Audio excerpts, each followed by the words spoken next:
Hello, my name is Ronaldo Harvey, and today I'm going to teach you how to make a calculator using Python. If you are watching this, you should already have a bit of prior knowledge about Python, how to upload or start your code. You've dabbled a bit already if you're watching this. In this presentation, you'll learn how to understand each line of code, what it does to the actual programming, how it works, and you'll be able to make a calculator with this knowledge all from scratch.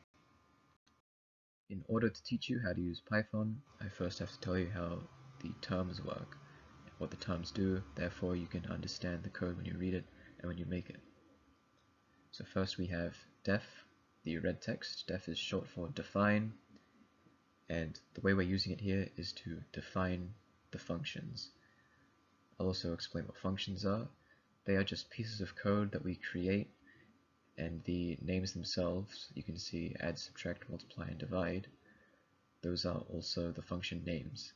So when we want to use it again, we can just type in divide, multiply, all that stuff, and you won't need to retype the entire code, which is the return x, y.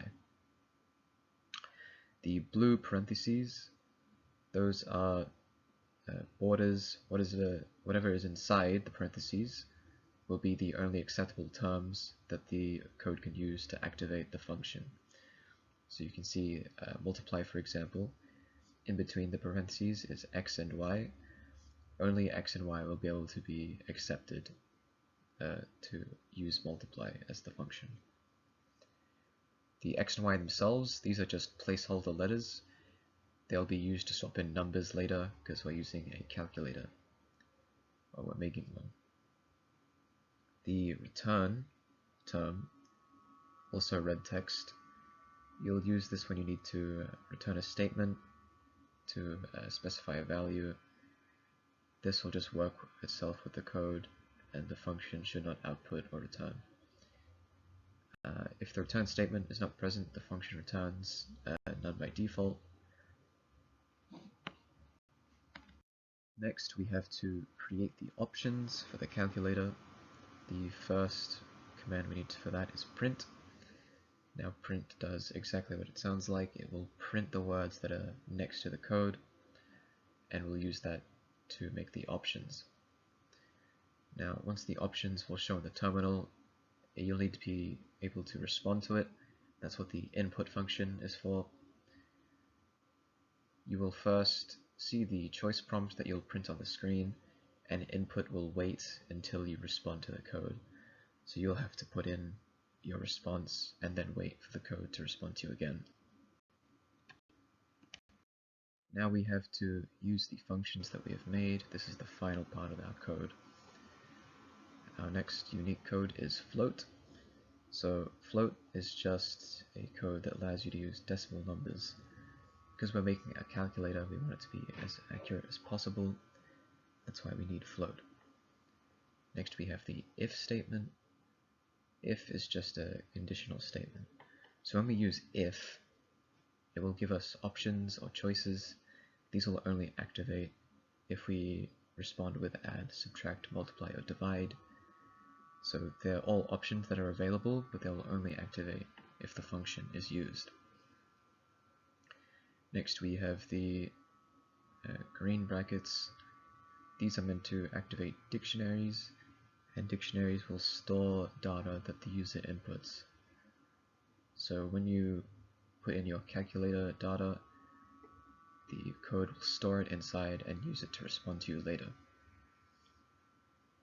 The in keyword is used as an operator to test whether a value is present or in a sequence.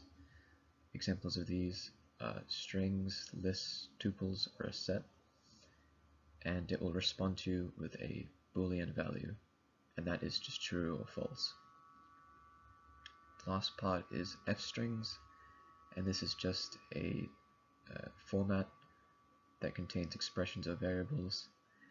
Fstrings are just meant to be concise and readable for the reader. Now we can actually use the calculator. First, I'd like to go over what we've made and what each part does. So first and foremost, we have the define part. We use this to define the functions so we can use the code later on. At the start you see we've added the add code, subtract, multiply, and divide. Underneath those, the red text, you can see we've actually described what the code does. We have return x plus y, each one having the same text except the different operator being subtract, multiply, and divide. And of course we have a else function, the else being a error message in case something can't be divided by 0. The next part of our code is the print that we made. Print will just show you your options and what number they are, because our choice to select or way to select is from 1 to 4. The last part of our code shows our functions actually being used in a if chain and our float usage. This is the actual part of the code that puts it all together, the actual brain. You can see we have if choice 1, the result will be add num1 plus num2, which we stored in our dictionary. That is similar for every single option we have, being subtract, multiply, and divide. The only difference between the code will just be the plus signs, the multiply signs, and the divide signs. At the end of that, we do have the dictionary area, where we have the numbers we put in stored, and the result that we'll get at the end. And we do have another error option if nothing works. You can see over here we have the terminal part. The terminal just displays everything you'll see and how you'll respond. This Python calculator P part, that is just how you activate the code. Your code will not be called calculator P, it'll just be whatever you've named your code, and you'll need to do that every time you want to get it to work. This terminal area is just where everything will be displayed. You can see the add, subtract, multiply, and divide options, and the code will talk to you periodically, and it'll only respond each time you give an answer. You'll first have to activate the code with Python calculator P. It'll give you the options, you have to respond with the choice. The first case was 1, which was add, and then you have to respond with your first number, being 7, then the second number, 8. Then it'll show you the equation actually being used and the result along with it. The same goes for each option that you choose, 1 to 4. Each one will be exactly the same except for the actual symbols that you use, and in case of decimals, you can see in the image examples they will use decimals, as many that is required, just from 1 decimal to multiple.